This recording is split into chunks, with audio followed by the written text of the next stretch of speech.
নমস্কার। ১৮২তম পর্বে সবাইকে আহ্বান জানাই। আজকে মহাপঞ্চমী, কাল থেকে মহাষষ্ঠী, পুজোর একদম শুরু হয়ে গেল। যদিও আমরা সবাই খবর পাচ্ছি যে এবার পুজোয় বৃষ্টি চলবে, তাতে অনেকেরই হয়তো মন খুব একটা রোমাঞ্চে সিক্ত হচ্ছে, তা হয়তো হচ্ছে না। তারা ভাবছে সেজে গুজে ঠাকুর দেখতে বেরোবে, নানারকম খাওয়া দাওয়া করবে, নানারকম অনুষ্ঠান অংশগ্রহণ করবে। তাদের হয়তো একটু মন খারাপ হচ্ছে। তবু বৃষ্টিরও একটা রূপ আছে, বৃষ্টিরও একটা সত্য আছে, বাস্তব আছে। সেটাকে ধরে নিয়েই সবাই আনন্দ করো বা সবাই ভালো থাকো, এবং যারা ভক্তির পথে, সাধনার পথে আছে, তারা সাধনায় নিবিষ্ট হও। আজকের যে প্রথম জিজ্ঞাসা, প্রথম এবং দ্বিতীয় জিজ্ঞাসা একই বিষয়ের উপরে। প্রথম জিজ্ঞাসা রুবি: মহারাজ, দশমহাবিদ্যার উৎপত্তির কারণ কি? এই চরিত্রগুলির অভ্যন্তরীণ কোনো অর্থ আছে কি? আমাদের সামাজিক জীবনের কি কোনো প্রভাব রয়েছে? রুবি জিজ্ঞাসা করেছে। আর দ্বিতীয় জিজ্ঞাসা একই বিষয়ের উপরে মনীষা রক্ষিত, কলকাতা থেকে: প্রণাম মহারাজ, দশমহাবিদ্যা নিয়ে যদি কিছু বলেন তাহলে খুব ভালো লাগবে। দশমহাবিদ্যার এক একটা রূপ নিয়ে যদি এখন আমরা আলোচনা করতে বসি, তার তাত্ত্বিক ব্যাখ্যা বা তার আধ্যাত্মিক ব্যাখ্যা বা তার সামাজিক ব্যাখ্যা বা তার চারিত্রিক ব্যাখ্যা, সেটা কয়েক ঘন্টার অনুষ্ঠান হয়ে যাবে। দশমহাবিদ্যার নাম নিশ্চয়ই সবাই জানে। 10টি মহামায়ার মহাবিদ্যা রূপে প্রকট হয়েছিল। এখানে উৎপত্তি কথাটার আমি একটু আপত্তি করব, রুবিকে বলছি। কারণ উৎপত্তি বা বিনাশ, এটা কোনো প্রশ্ন নেই। তোমার মধ্যে ধরো রাগ আছে, ঈর্ষা আছে, মমতা আছে, স্নেহ আছে, তুমি নিশ্চয়ই ভাববে না যে এর উৎপত্তি কোথায়। বহু মানুষের মধ্যেই আছে। মেয়েদের মধ্যে কিছু নারী সুলভ কিছু চারিত্রিক বা স্বভাবের বৈশিষ্ট্য আছে, পুরুষদের মধ্যে কিছু পুরুষ সুলভ আছে। এর যদি আমরা ব্যক্তিগত উৎপত্তি খুঁজতে চাই তাহলে জন্মান্তর, কিন্তু নিহিত কিছু বৃত্তি আছে, সেগুলো প্রকৃতির মধ্যেই নিহিত। সেই সৃষ্টির অনাদিকাল থেকেই তা আছে। তো যাই হোক, সে কথায় পরে আসছি। দশমহাবিদ্যার নাম নিশ্চয়ই সবাই জানো: কালী, তারা, ভুবনেশ্বরী, ষোড়শী, ভৈরবী, ছিন্নমস্তা, বগলা, ধূমাবতী, মাতঙ্গী, কমলা, এই দশমহাবিদ্যা। আবার অন্যান্য নামও কোনো কোনো ক্ষেত্রে ত্রিপুরা সুন্দরী নামটা ব্যবহার করা হয় ধূমাবতীর জায়গায়। এবং এই দশমহাবিদ্যার এক একটা মহাবিদ্যার বিভিন্ন জায়গায় মন্দিরও আছে এবং তার পূজাও হয়। সেই মূর্তিগুলো যদি কখনো দেখো, দেখে কিছুটা বুঝতে পারবে যে সেই মায়ের যে রূপ, তার মুডটা কেমন সেটা বুঝতে পারবে। যেমন ধরা যাক, বিষ্ণুপুরেই আমরা দেখেছি ছিন্নমস্তার রূপ মায়ের, বিখ্যাত মন্দির। সেখানে মা তার নিজের মস্তকটা বাঁ হাতে নিয়ে দাঁড়িয়ে রয়েছেন, আর ফিনকি দিয়ে রক্ত বেরোচ্ছে, সেটা ওই মুন্ডটা অবধি পৌঁছচ্ছে। দেখলেই বুঝতে পারবে এর একটা বিরাট জ্ঞানের এবং আধ্যাত্মিক একটা তাৎপর্য রয়েছে। কিন্তু এখন প্রত্যেকটা নিয়ে আলাদা আলাদা করে বলার এখন সত্যি করে অবকাশ নেই। জেনারেল আমি একটা আইডিয়া দেওয়ার চেষ্টা করছি। যেহেতু উৎপত্তির কথা বলেছ, কখন মহাবিদ্যার, দশমহাবিদ্যার প্রকট হয়েছিল, বিশেষভাবে প্রকট হয়েছিল। মহাবিদ্যা না হোক, এই ধরনের শক্তির প্রকট সাধারণ মানুষের মধ্যেও হয়, বিশেষ করে মেয়েদের মধ্যে তো হয়ই। কিন্তু সেটা যখন সাক্ষাৎ পার্বতীর মধ্যে প্রকট হয়, তখন তাকে মহাবিদ্যা বলা হয়। তখন এক একটা বিদ্যা বা এক একটা শক্তি জ্ঞান স্বরূপা, সেই শক্তির চরমে চরম সত্যই রয়েছেন, সেই শক্তির চরমে শিবই রয়েছেন। এবার ঘটনাটার প্রেক্ষাপটটা হচ্ছে এরকম যে দক্ষ যে যজ্ঞ করেছিলেন সেই যজ্ঞে তিনি শিবকে আমন্ত্রণ করেননি। বিরাট একটা যজ্ঞ, আজকের দিনে ভাষায় বলতে গেলে একটা বিরাট কনফারেন্স, একটা ধর্মীয় কনফারেন্স। তাতে সারা দেশ থেকে যারা মহা পণ্ডিত, যারা গুরু, যারা প্রচারক, যাদের অনেকে অনুসরণ করেন, তাদের সবাইকে আমন্ত্রণ করা হয়েছিল। শিব কিন্তু খুব জনপ্রিয় বহু জায়গায়, বহু অঞ্চলে, বিভিন্ন কারণে। তা তিনি শিবকে আমন্ত্রণ করেননি, নিজে জামাই হওয়া সত্ত্বেও। তা দক্ষের যে কন্যা সতী, তিনি খুব ক্ষুব্ধ হয়েছিলেন তাতে, পিতার উপরে, যে শিবকে আমন্ত্রণ করা হলো না এত বড় একটা যজ্ঞে। এটা একটা রীতিমতো একটা পারিবারিক ব্যাপার। তো প্রথমেই তো প্রায়োরিটি পরিবারের লোকজন হবে। তো তিনি তখন ভাবলেন যে আমি সেই যজ্ঞস্থলে উপস্থিত হয়ে আমি সবার সামনে বাবার চোখে চোখ রেখে আমি প্রতিবাদ জানাবো। অনুমতি নিতে গেলেন শিবের, আমি যাই তবে। শিব তখন বললেন যে দেখো, না যাওয়াই ভালো, আমার খুব একটা ভালো লাগছে না ব্যাপারটা, তোমার যাওয়ার ব্যাপারটা। আমন্ত্রণ করেনি শিব, তারা তো গায়ে লাগেনি বা তো অপমানিত কিছু হননি। তিনি শুধু মনে করছেন কিছু অমঙ্গল হতে পারে, তাই তিনি বলছেন না যাওয়াই ভালো। তখন সতী দেবী কয়েকবার বারংবার করে শিবকে বোঝানোর চেষ্টা করলেন, করে একটু অনুযোগ করলেন, অভিমান করলেন, রাগ করলেন, অনেক কিছু করলেন। কিন্তু শিবকে যখন রাজি করানো যাচ্ছে না, তখন এই দশ মহাবিদ্যা রূপ প্রকাট করলেন, অর্থাৎ নানা রকম মুড প্রকাট করলেন। মানে তিনি যে কখনো কখনো কত ভয়ঙ্কর হয়ে উঠতে পারেন, কখনো কখনো একেবারে মানে কোমল নরম হয়ে এমনভাবে আবদার করতে পারেন যে যে কোনো পাষাণ হৃদয় পর্যন্ত গলে যাবে। মাঝে মাঝে একটা আত্মধ্বংসাত্মক কিছু করে ফেলতে পারেন। এই সব রকম রূপ চরম প্রকাট করতে আরম্ভ করলেন, যে হজম করা সাধারণ পুরুষের পক্ষে সম্ভব নয়। শিবের পক্ষেও একটা সময় প্রায় অসহ্য হয়ে উঠল। তাই তিনি হাত জোর করে স্তুতি করে সতীদেবীকে বললেন, যাও, ঠিক আছে, আমার কেমন একটা লাগছে। তখন সতীদেবী গেলেন। তারপরে কি ঘটনা ঘটলো সেটা জানে সবাই, তবু ছোট্ট করে বলছি। তিনি গেলেন, সেখানে গিয়ে দেখলেন যে তিনি কিছু বললেন যখন বৃথা বাক্যবায় হলো। ওখানে সবাই মিলে তখন শিবের সমাধি নিন্দা করতে আরম্ভ করলেন। রাগে, ক্রোধে, অপমানে তিনি তখন সেই যজ্ঞের যে অগ্নি সেখানে আত্মাহুতি দিলেন। শিবের তখন নিজের যে ভয়ঙ্কর রূপ, যে রুদ্র রূপ, সেটা তখন প্রকট হলো। তিনি মরিয়া হয়ে তার সাঙ্গপাঙ্গ নিয়ে সেই যজ্ঞ পণ্ড করলেন, হত্যা করলেন সবাইকে ওখানে, দক্ষ শুদ্ধ। পরবর্তীকালে সেই সতীর দেবীর মৃতদেহ তিনি কাঁধে করে নিয়ে গোটা বিশ্ব ধ্বংস করতে উদ্যত হলেন। সেটা নিয়ে সব দেবতারা খুব ব্যস্ত হয়ে পড়লেন। বিষ্ণুকে গিয়ে বললেন যে কী করা যাবে, এ তো বিশ্ব ধ্বংস হয়ে যাবে। বিষ্ণু তখন সুদর্শন চক্র দিয়ে সেই যে মরদেহ, সতীর যে মরদেহ একটু একটু একটু করে কাটতে আরম্ভ করলেন। সেটা বিশ্বের এক একটা জায়গায়, বলা যেতে পারে ভারতবর্ষেরই এক একটা জায়গায় পড়তে আরম্ভ করলো সেই দেহের অংশগুলি। অবশেষে শিব দেখলেন যে তার সাথে সতীর বডি নেই। তখন তিনি সম্পূর্ণ উদাসীন হয়ে গিয়ে সমাধিস্থ হলেন এবং শরীর ত্যাগ করার সংকল্প করলেন। সেই সংকল্প ভাঙল যখন সতীদেবী আবার জন্মগ্রহণ করলেন। তাকে করতে হলো শিবকে বাঁচিয়ে রাখার জন্য, পার্বতী রূপে। বহু তপস্যা করার পর শিব তাকে চিনতে পারলেন, পুনর্বিবাহ হলো, শান্তি ফিরে এলো জগতে। এই যে মোদ্দা গল্পটা, ওই দশমহাবিদ্যা সেই সময় প্রকট হয়েছিলেন তিনি। যেমন ধরা যাক, খুব মানে সামাজিক তাৎপর্যের কথা যেহেতু বলেছ, যেমন ধরা যাক যে কোনো একটা পরিবারে কোনো স্ত্রী ঠিক করলেন যে তিনি কোনো একটা বিষয় স্বামীকে রাজি করাবেনই।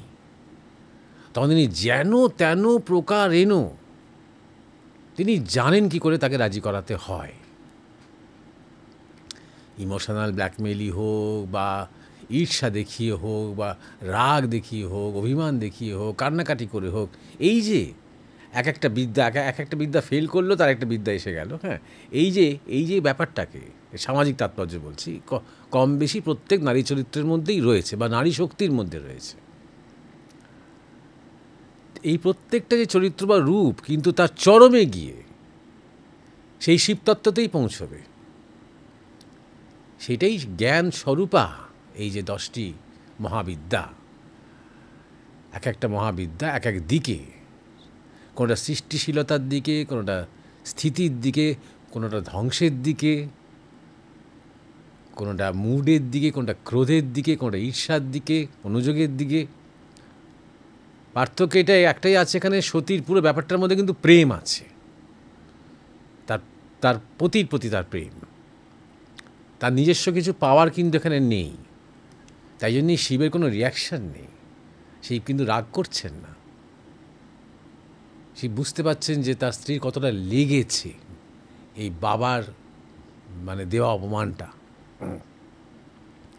বাবার প্রতি একটা অধিকার বোধ আছে, আমি গিয়ে বললে নিশ্চয়ই বাবা বুঝবে, এর একটা অধিকার বোধ আছে। সুতরাং আর 5টা মেয়ের সাথে বা আর 5টা নারীর সাথে যারা ম্যানিপুলেট করে স্বামীর কাছ থেকে যেটা পারমিশন আদায় করার চেষ্টা করছে, তার থেকে এটা সম্পূর্ণ আলাদা গোত্র। তাই আমরা মানবিক দিক দিয়ে যদি দেখি, তাহলে প্রত্যেকটা মহাবিদ্যা কিন্তু একটা চরম প্রেম এবং সত্যের দিকে কিন্তু নিয়ে যায়, তা শিবত্বেই পৌঁছে দেয়। তাই জন্যই শিব শেষ পর্যন্ত অনুমতি দিলেন, একদিক দিয়ে জেনেই অনুমতি দিলেন যে আমি আর সত্যি কখনো দেখতে পাবো না।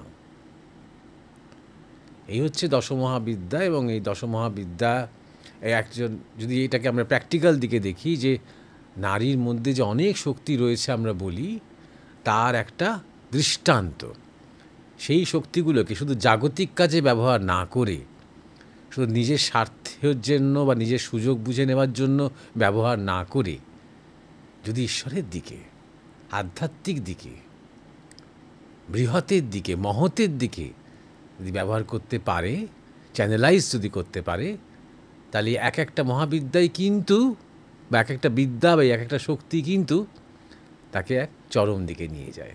আপাত দৃষ্টিতে এই এক একটা মুড, যে মুড প্রকট হলো সতীর মধ্যে দিয়ে পারমিশন আদায় করার জন্য। এরকম ধরনের মুড যেমন আমাদেরও হয়, আমাদের অনেক কম স্কেলে হয়, যেটুকু স্কেলে হয় তাতেই অপরজন যথেষ্ট প্রভাবিত হয়ে যায় বা ঘাবড়ে যায়। এটা যখন চরমে হয়, এমন একজনের সাথে হচ্ছে যিনি অনন্ত, যিনি সব হজম করতে পারেন, তার উপর যখন হচ্ছে, তখন তাকেও সেটা অনন্তের দিকে নিয়ে যেতে হয়। আশা করি ব্যাপারটা বোঝা গেল। ছোট কথায় বললাম, কারণ প্রত্যেকটা রূপ নিয়ে আলোচনা করার পরিসর এখানে নেই। যে তৃতীয় যে জিজ্ঞাসাটা, প্রথম দুটো হলো, আমার প্রণাম গ্রহণ করবেন, এর নাম হচ্ছে এভারগ্রিন 454215। আমি আরেকবার অনুরোধ করছি, জিজ্ঞাসার মধ্যে নিজের নামটা দেবেন।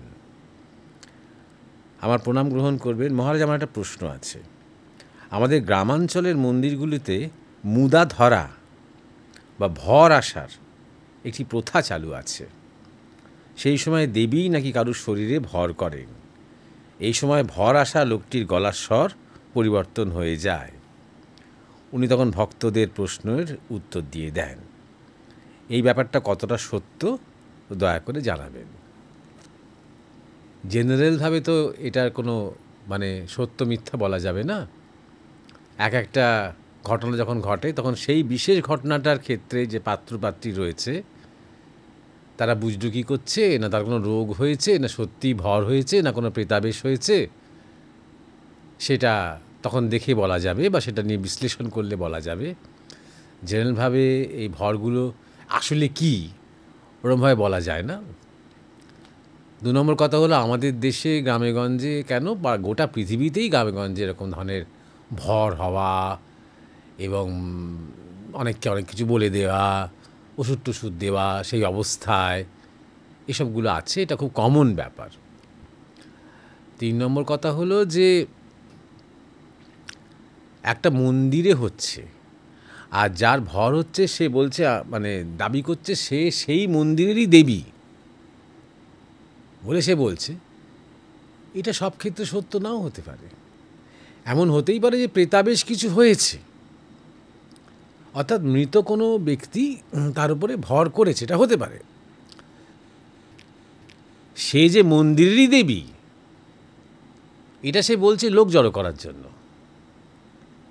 মন্দিরের দেবী বলে তখন অনেক বেশি লোক আসবে, শুধু তাই নয় কিছু হাতে করে কিছু নিয়েও আসবে। সপ্তাহে একটা করে ভর হলে 50-100টা লোক হলে 10 টাকা করে পড়লেও ভালো রোজগার হবে একটা, এই একটা ব্যাপার আছে। 3 নম্বর কথা হলো যেটা আমি আগেও বলেছি যে অনেকের ধারণা যে যখন প্রেতাবেশ হয় তখন সে অনেক কিছু বলতে পারে।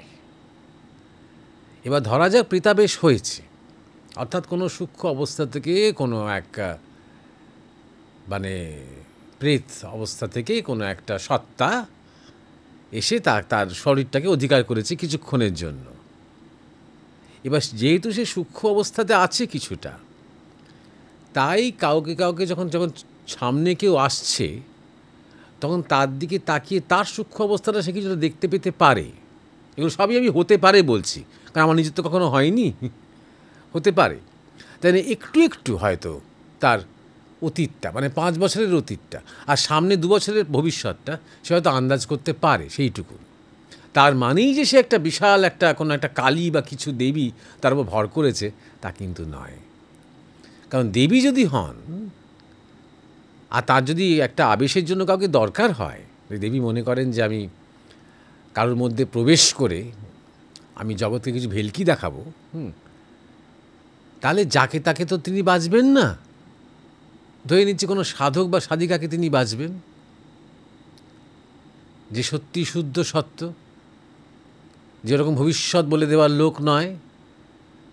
সেখান থেকে যদি দেবীর যদি কিছু বাণী থাকে, কিছু বলার থাকে, কিছু সদুপদেশ থাকে, দেবী শুধু মন্দিরের দেবী কি শুধু ফিউচার বলে দেওয়ার জন্য আছেন বা রোগ সারিয়ে দেওয়ার জন্য আছেন তাই জন্যই কি দেবী? তাহলে তিনি দেবী নন, তাহলে তিনি একজন জ্যোতিষী দেবী বা তিনি একজন বৈদ্য দেবী। যদি আধ্যাত্মিক দেবী হয় তিনি, সত্যি যদি তিনি মা দুর্গা হন বা মা কালী হন, তাহলে তিনি আধ্যাত্মিক কথা বলবেন তখন। তো সেরকম তো সাধারণত হয় না। 4 নম্বর কথা হলো এগুলো মাঝে মাঝে মনের বিকার থেকেও হয়, বিশেষ করে যাদের কিছু অতৃপ্তি আছে, শারীরিক অতৃপ্তি, যৌন অতৃপ্তি যাদের মধ্যে আছে, তারা হয়তো বলতে পারে না স্বাভাবিকভাবেই। কারোর মধ্যে যৌন অতৃপ্তি আছে, সে নিজেই ঠিক জানে না সেটাকে যৌন অতৃপ্তি বলে চিনতে পারে না সে, তাই তার পক্ষে বলা হয়তো সম্ভব হয় না যে তাড়াতাড়ি আমার বিয়ে দিয়ে দাও, আমার যৌন অতৃপ্তি আসছে, এটা বলতে পারে না সে। কিন্তু ওই যে একটা অতৃপ্তি এবং তার যে একটা দমন, সেই দমন থেকে তার ক্ষণিকের জন্য কুলকুণ্ডলিনী একটা জাগরণ ঠিক বলবো না, একটা নাড়াচাড়া হয়, একটা নড়াচড়া হয়, সেই কুণ্ডলিনীর একটা কম্পন হয়। সেই কম্পনেরই পরিপ্রেক্ষিতে তার মধ্যে শরীরের মধ্যে নানা রকমের লক্ষণ দেখা যায়। তখন তার গলার স্বর পাল্টে যায়, চোখের দৃষ্টি পাল্টে যায় এবং সে এমন এমন আচরণ করে, সে এক ধরনের ঘুরতে আরম্ভ করে, তার শরীরটা দুলতে আরম্ভ করে এবং অনেক সবাইকে যাদের আপনি করে কথা বলতো, তুমি করে কথা বলতো, সবাইকে তুই তুকারি করতে আরম্ভ করে। একটা ঘোরের মধ্যে, ভাবের মধ্যে তখন সে চলে যায়। তখনই যে কারো আবেশ হচ্ছে তা নাও হতে পারে, এটা তার নিজেরই সাবকনশাসের একটা খেলা হতে পারে, যেটা তার কনশাস মাইন্ড জানে না।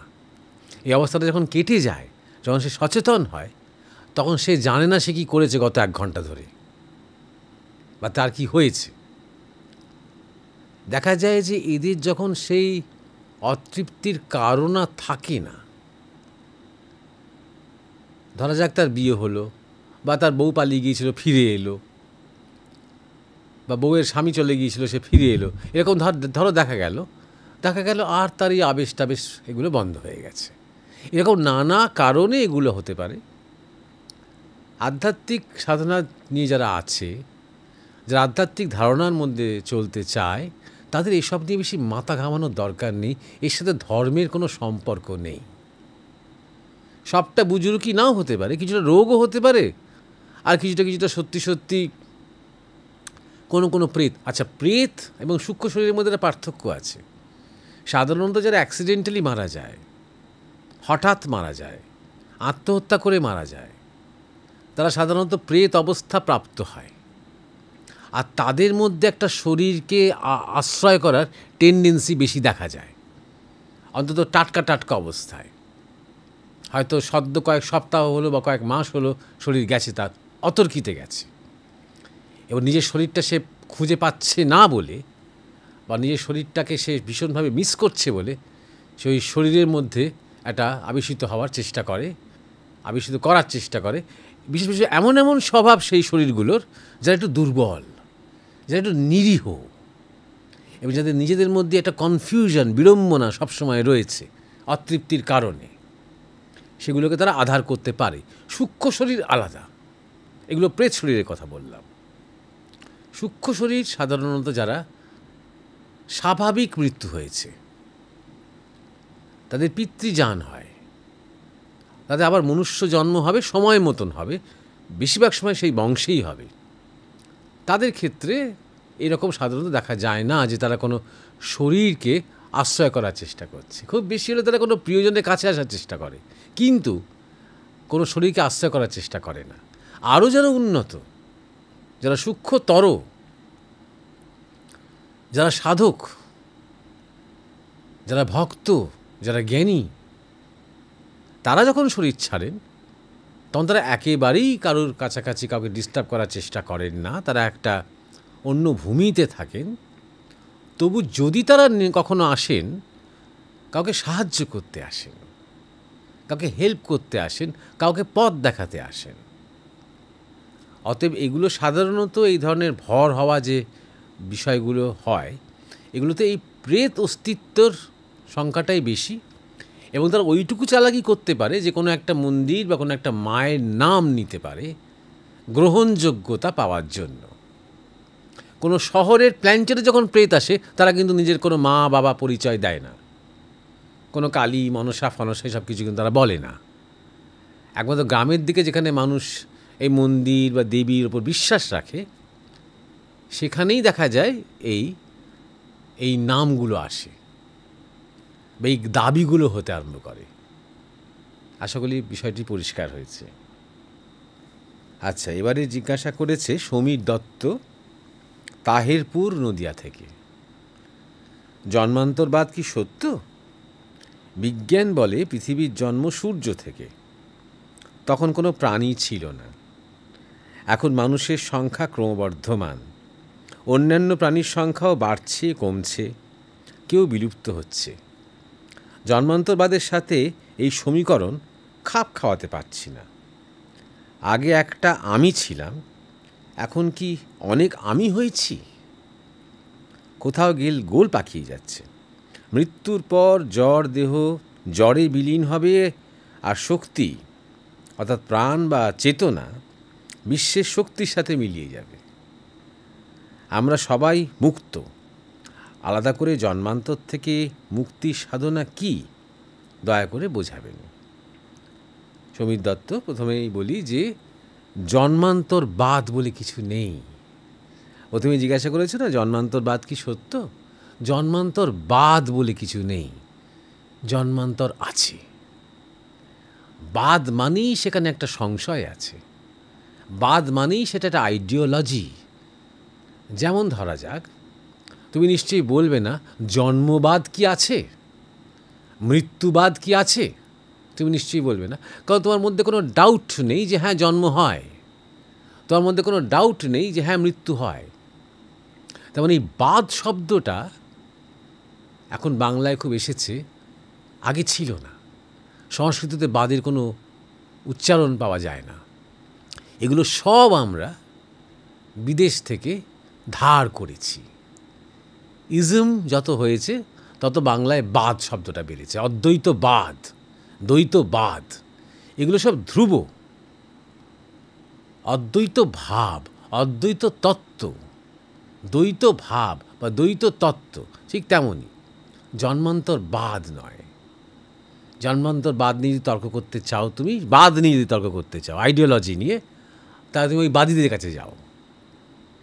এখানে বাদ নিয়ে তর্ক করতে এসো না।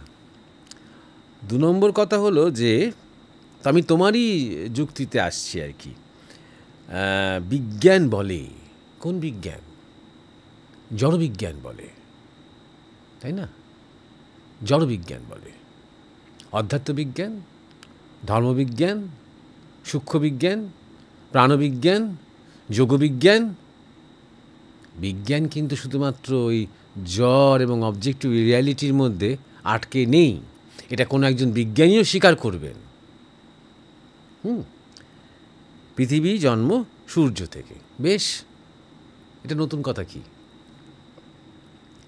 তখন কোনো প্রাণী ছিল না, পৃথিবীতে প্রাণী ছিল না, কিন্তু অন্য কোনো ডাইমেনশনের প্রাণী ছিল না। তুমি জানো, দেখে নিয়েছ, তোমার জড়বিজ্ঞানীরা দেখে নিয়েছেন। অন্য কোনো ডাইমেনশনে, অন্য কোনো গ্রহে, অন্য কোনো গ্যালাক্সিতে প্রাণী নেই তখন, শিওর? এখন মানুষের সংখ্যা ক্রমবর্ধমান, বেশ, সেটাও খুব একটা সঠিক তথ্য নয়, অ্যাকিউরেট নয়। বেশিরভাগ দেশেই, এখন গোটা পৃথিবীর হিসেবে বলছি না, বেশিরভাগ দেশেই জনসংখ্যা কমছে, স্ট্যাটিক হয়ে যাচ্ছে। কেন কমছে? আমাদের আয়ু কিন্তু বাড়ছে। আগের অ্যাভারেজ যে লাইফ স্প্যান ছিল, তার চেয়ে কিন্তু আমাদের অ্যাভারেজ লাইফ স্প্যান অনেক বেড়ে গেছে। কেন হচ্ছে এটা? কারণ জন্ম কমে যাচ্ছে, নিউক্লিয়ার ফ্যামিলি বাড়ছে বেশি। আগে অনায়াসে একটা দম্পতি পৃথিবীর যে কোনো দেশে 8 জন, 10 জন, 12 জন, 6 জন করে ছেলে মেয়ে হতো। এখনও কোনো সমাজে, কোনো জায়গাতে, ইন্টিরিয়ার্সে বা কোনো জায়গাতে, ইসলামিক সমাজে তেমন হয়তো হয়, কিন্তু বেশিরভাগ জায়গায় যত মানুষ সভ্য হচ্ছে, যত মানুষ ডেভেলপড হচ্ছে, জন্ম কমছে। অতএব খুব জনসংখ্যা হু করে মানুষের শুধু ক্রমবর্ধমান, এ কথাটা সম্পূর্ণ অ্যাকিউরেট নয়, স্ট্যাটিস্টিক্যালি ভুল। অন্যান্য প্রাণীর সংখ্যাও বাড়ছে, কমছে, কেউ বিলুপ্ত হচ্ছে। হ্যাঁ, অনেক বিলুপ্ত হয়েছে, অনেকে আসছে আবার ফিরে। জন্মান্তরবাদের সাথে এই সমীকরণ খাপ খাওয়াতে পারছি না, কারণ তোমার জড়বুদ্ধি, তাই জন্যে জড় চেতনা দিয়ে দেখছো, তুমি নাম্বারস দেখছো, সংখ্যা। যে ধরা যাক, একটা উদাহরণস্বরূপ বলছি, সব মিলিয়ে মানে মানুষ, প্রাণী সব মিলিয়ে 10 লক্ষ ছিল। এখন তো দেখা যাচ্ছে সব মিলিয়ে 12 লক্ষ বা 8 লক্ষ, আরও বাড়ছে। এটা কী করে সম্ভব? এটা খুব মানে এত যে এই র মেটেরিয়াল তো এইটা, 10 লক্ষটা 10 লক্ষই হওয়া উচিত।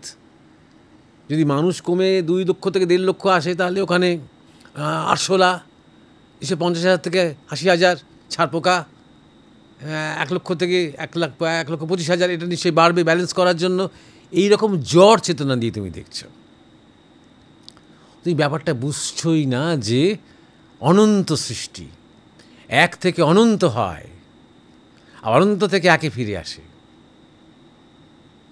এটা জড় বুদ্ধি দিয়ে বুঝতে পারবে না, স্থূল বুদ্ধি দিয়ে বোঝার চেষ্টা করো। যেমন ধরো, সমুদ্রে ঢেউ বেড়ে গেল মানে সমুদ্রের জল কমে গেল? প্রচুর বুদবুদ হয়ে গেল হঠাৎ দেখলে, এমনই ঢেউ ধাক্কা হলো, এমনই ফেনা হলো, প্রচুর বুদবুদ হয়ে গেল। এত বুদবুদ হয়ে গেল, তাহলে তো এত কুইন্টাল জল কমে গেল, তাহলে তখন এতগুলো বুদবুদ হয়ে গেল মানে। যেমন মূর্খের মতন লাগছে না কথাগুলো, ঠিক তেমনই তোমার এই যুক্তিটা একই রকম মূর্খের মতো লাগছে। মৃত্যুর পর জড় দেহ জড়ে বিলীন হবে, বেশ। আর শক্তি, প্রাণ বা চেতনা, প্রাণ শক্তি, চেতনা শক্তি, তাহলে চেতনা বলতে তুমি কি বুঝেছো? আর চৈতন্য, কী বুঝেছো তুমি? এখানে তুমি গণ্ডগোলটা এখানেই তুমি করছো তো। বিশ্বের শক্তির সাথে মিলিয়ে যাবে, প্রাণ বায়ুতত্ত্বে মিলিয়ে যায়, শরীরের যে পঞ্চভূতে মিলিয়ে যায়, আর শরীরের যে স্বভাব, যে বাসনা, যে সংস্কার, সেই যে এনার্জি, তার কোনো উত্তর দাওনি তো এখানে। অর্থাৎ তুমি যে আরও বাঁচতে চাও, তুমি যে বলছো যে আমরা তো সবাই মুক্ত, তোমার মুক্তি অনুভব হচ্ছে তো?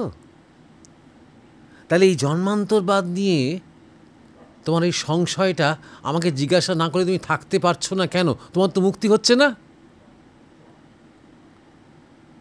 ধরো এই উত্তরটা তুমি পেলেই না, বা আমার উত্তরটা তোমাকে একেবারেই তৃপ্ত করতে পারলো না, কারণ আমি তোমাকে এই যখন জিজ্ঞাসাটা আমি প্রথম পেয়েছিলাম, আমি তোমাকে সঙ্গে সঙ্গে দুটো লিঙ্ক পাঠিয়েছিলাম, কারণ এই নিয়ে আমি অনেক আলোচনা করেছি বলে। সেগুলো তুমি দেখেছো কি দেখেনি জানি না, কিন্তু কিছুক্ষণের মধ্যেই দেখলাম তুমি আমাকে লিখছো, আমি এগুলো সব শুনেছি, তাও আমার এইসব প্রশ্ন রয়ে যাচ্ছে। তা তুমি কিছুই শোনোনি, কিছুই বোঝোনি, তর্ক করার জন্যই তর্ক করছো। অর্থাৎ তুমি মুক্ত নও, তুমি নিজে জন্মান্তরে বিশ্বাস করো না, এই অবিশ্বাস থেকে তুমি মুক্ত নও। অথচ আমি কিন্তু তোমাকে বিশ্বাস করতে বা অবিশ্বাস করতে কিছুই বলিনি। আমি লাস্ট তোমায় কি মেসেজ লিখেছিলাম বলো তো? তুমি নিজে জেনে নাও। তারপরেও দেখছি তুমি আবার আরও বড় করে একই ধরনের প্রশ্ন করে যাচ্ছে আমার কাছে। তোমাকে কারো কথা বিশ্বাস করতে হবে না, কারো কথা মানতে হবে না। তুমি নিজের মধ্যে দেখো না তোমার পূর্বজন্ম ছিল কি না, নাকি তুমি ওই এক থেকে ওই একজন হয়ে এসেছো, তাই না?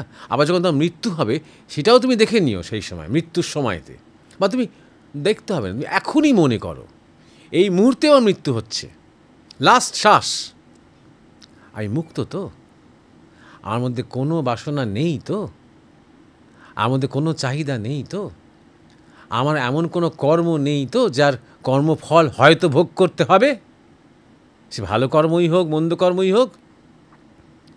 আমি একদম সেই নিত্য শাশ্বত সত্তা, যে আমি অদ্বৈতবাদে পড়েছি বা দ্বৈতবাদে পড়েছি, সেই অবস্থায় তোমার মৃত্যু হবে তো? মৃত্যু তো শরীরেরই হচ্ছে, আমি তো এক, এইভাবে তোমার মৃত্যু হবে তো? যদি না হয়, ধরো যদি উত্তর পেলে না না না আমার এখনও বাঁচার ইচ্ছে আছে, আমার এখন অনেক ইচ্ছে আছে, অনেক বাসনা আছে, হ্যাঁ কর্মফল থাকতে পারে, সেই যে এনার্জিটার কী হবে তাহলে? তোমার পঞ্চভৌতিক শরীর তো চলে গেল পঞ্চভূতে, তোমার প্রাণ তো চলে গেল বায়ুতত্ত্বে, আর তোমার ওই যে এনার্জিটা, যে মন, যে সংস্কার, যে কামনা বাসনা, যে কর্মফল, সেটার কী হবে? এটাই হচ্ছে প্রশ্ন। সুতরাং অতএব জন্মান্তরে তারপর কি হয় না হয় অত দূরে যাওয়ার মতন তোমার ক্ষমতা নেই। আপাতত এইটাই তুমি বসে বসে বিচার করো যে আমার মনের কী হবে, কোন চিতায় সেইটা পোড়ানো যাবে, কোন আগুনে, যেটা পুড়লে আসলে আমার মুক্তি হয়, মানে শরীর থেকে মুক্তি হয়, নতুন জন্ম থেকে মুক্তি হয়, সেইটা বরং তুমি জিজ্ঞাসা করো। আর তারপরে কি হয় না হয়, মানে অ্যাকচুয়ালি জন্মান্তরটা কীভাবে হয়, তোমাকে আমি ভিডিও পাঠিয়েও দিয়েছি, আবার সেগুলো দেখো, কারণ বুঝতেই পারছি 2-3 বার দেখেও তুমি মাথায় কিছু ঢোকেনি।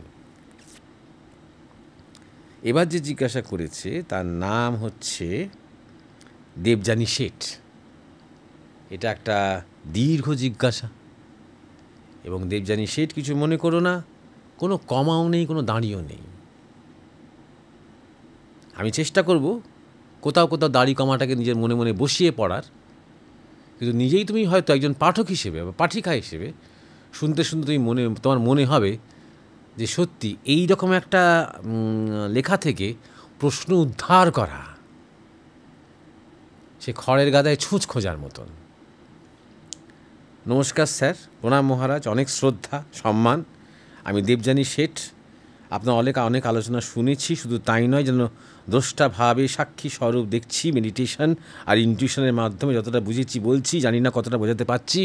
চলছে নো দাড়ি নো কমা, তাও হঠাৎ প্রতি মুহূর্তে অথবা মাঝে মাঝে কী যেন ইউনিভার্সের হাই ইউনিভার্সাল ভাইব্রেশন ফিল হয়, এ যেন এক ইউনিভার্সাল সোল কানেকশন বিভিন্নভাবে, যেমন কখনো ঠাকুর শ্রীরামকৃষ্ণ পরমহংসদেব, মা সারদা দেবী আর স্বামীজির মানে স্বামী বিবেকানন্দজির ভাবে, আমার কখনো শিব ভাব, কখনো মায়ের ভাব, আমি যেন সকলের মধ্যে আর সকলেই যেন আমার মধ্যে এই ভাব যেন আসছে বা এসেছে, কোনো কারণে আনন্দ খুশি আসতেই পারে, কিন্তু এই যেন এক অকারণীয় আন্তরিক আনন্দ অনুভব হচ্ছে, জানি অন্তর আর বিশ্ব ব্রহ্মাণ্ড এক হয়ে গেছে, অর্থাৎ বলতে পারি এই অন্তরটাই এই সকল বিশ্বজগৎ হয়ে উঠেছে।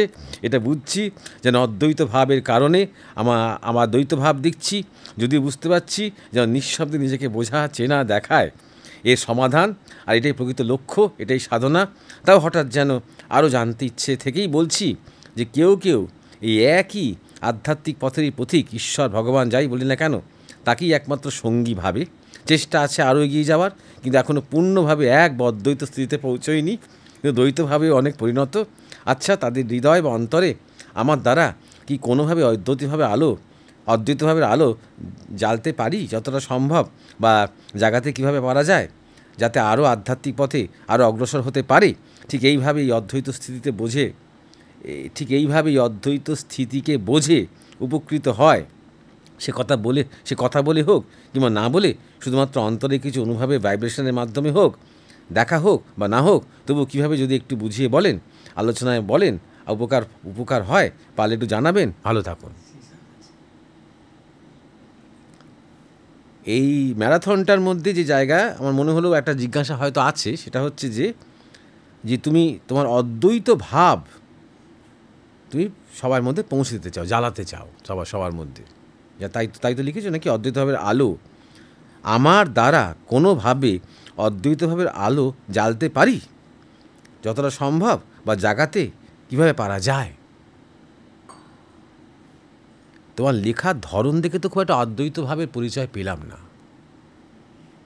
এটা একটা কনফিউজড, একটা র্যামলিং বলা যেতে পারে, প্রলাপের মতন বকে গেছো। কি বলতে চাইছো সেটাই তুমি নিজেই ভালো করে জানো না। অদ্বৈত ছেড়ে দাও, তুমি এখনও বহু ভাবের মধ্যে কনফিউজড হয়ে আছো। এক নম্বর কথা, নিজে হও, বি অ্যান্ড মেক। বিবেকানন্দের ভাব তো আমাদের জাগছে, তো বিবেকানন্দ এই কথাটা মনে রেখো, আগে হও নিজে, তারপরে হওয়াও। হৃদয় মুখার্জি, ঠাকুর রামকৃষ্ণের ভাগ্নে, তাঁর একদিন মনে হলো, তিনি ঠাকুরকে বললেন, মামা তুমি সাধনা করে কত কি তোমার হলো, আমি তো তোমার এত সেবা করলাম, আমার কিছুই হলো না, কিছুই বুঝতে পারছি না।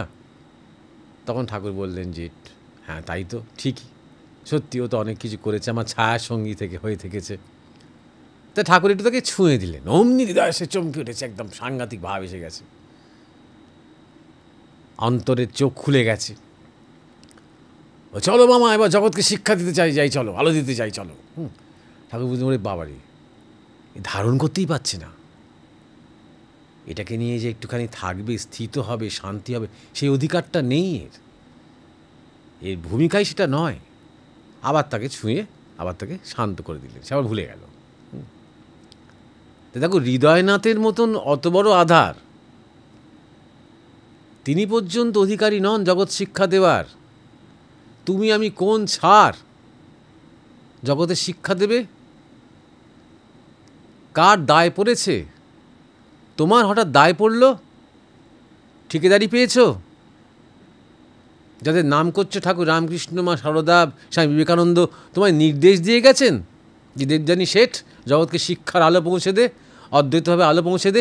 কেউ তোমার কাছে এসে নালিশ করেছে যে আমি দ্বৈতভাবে বড় কষ্ট পাচ্ছি, একটু অদ্বৈতভাবে আলো জ্বালান আমার মধ্যে? তুমি হঠাৎ জগতের ক্লিষ্টতা নিয়ে এত উদ্বিগ্ন হয়েছ কেন? তুমি নিজেকে আগে জ্বালাও। তোমার প্রশ্ন দেখে তো, তোমার জিজ্ঞাসা দেখে তো বোঝা যাচ্ছে যে তোমার মধ্যে এখনো অনেক বাকি আছে সাধনা। ভালো তো এই ভাবটাব হয়, কিন্তু ভাব নিয়ে তো আমাদের কাজ নয়, ভাবকে ধরে ভাবাতীতমে যাওয়াই তো আমাদের কাজ। তোমার কিছুক্ষণ অদ্বৈত ভাব হয় তো কি হয়েছে, বা কিছুক্ষণ দ্বৈত ভাব হলো তাতেই বা কি হলো? মাঝে মাঝে তোমার ঠাকুরের ভাব হলো, তাতে কি হয়েছে? ঠাকুরের অনেক কিছু হয়েছে, এবং ঠাকুরের দ্বারা অনেকের অনেক কিছু হয়েছে, তোমার কি হয়েছে? বা তোমার মা সারদার ভাব হলো তো কি হলো? কটা মানুষ তোমার সেবা পেয়েছে, কটা মানুষ তোমার যত্ন পেয়েছে মা সারদা মার ভাবে যখন থেকেছ, তাই না? বা স্বামীজির ভাব যখন হয়েছে তখন তোমার কি হয়েছে? তোমার দিদি কি বাণী বেরিয়েছে? এরকম দাড়ি কমা ফুল স্টপ ছাড়া এরকম ধরনের বাণী বেরিয়েছে। আত্মকথা বলা বন্ধ করো, তবেই তো বুঝবে অদ্বৈত ভাব। আর্ধেকটা জুড়ে তুমি তোমার নিজের কথা বলেছ। অদ্বৈত ভাব থাকলে সে তো নিজের কথা বলবে না। প্রকৃত জ্ঞানীর লক্ষণ তো তাই, তারা নিজের কথা তো বলেন না, তারা জ্ঞানের কথা বলেন। তারা মানুষের কাছে আসেন মানুষের কথা বলতে, জীবনের কথা বলতে, পথ দেখাতে। দেখো আমার এই হয়, আমার এই ভাব হয়, দেখো এরকম কথা তারা বলেন না তো। যারা প্রকৃত মহাপুরুষ, যারা প্রকৃত শিক্ষক, আচার্য, পথপ্রদর্শক, তারা কখনো তো আত্মকথন করেন না। তার মানে তুমি বুঝতে পারছো তোমার এখন অনেক পথ বাকি আছে। ভালো, তোমার ঠাকুর রামকৃষ্ণ, মা সারদা, স্বামীজির ওপর রুচি আছে, গুড, ভালো। মাঝে মাঝে একটু ভাবটা আসছে, ইউনিভার্সাল সোল কানেকশন বলছো। সোল মানে কি? ওটা তো ইংরেজি শব্দ। আত্মার মানে কিন্তু সোল নয়। সোল ইন্ডিভিজুয়াল হয়, আত্মা এক, সর্বাত্মক, তাই না? সুতরাং কী কানেকশন বলছো তুমিই জানো। একটা ইউনিভার্সাল কানেকশন ধরে নিচ্ছি। বিশ্ব প্রাণ, বিশ্ব চেতনা, বিশ্ব মন, সেই ভাবে মাঝে মাঝে হয়তো তোমার উত্তরণ হচ্ছে, ভালো কথা। সেখানে স্থিত হও, তোমার মধ্যে রূপান্তর ঘটুক। যদি তোমার ভূমিকা থাকে শিক্ষক হওয়ার, যদি তোমার ভূমিকা থাকে আলো জ্বালাবার, লোক তোমার কাছে আসবে। তোমাকে ভাবতে হবে না আমি কি করে আলো জ্বালাবো। লোক আপনিই সেই আলো দেখতে পাবে, তারা তোমার কাছে আসবে আলোকিত হতে। আশা করি আমার উত্তরটা তোমাকে সন্তুষ্ট করতে পেরেছে। আজকে অনেক কথা হলো, আজকে তাহলে এখানেই সবার কাছে অনুমতি নিয়ে শেষ করছি। আবার বলছি, পুজোটা সবার ভালো কাটুক। নমস্কার।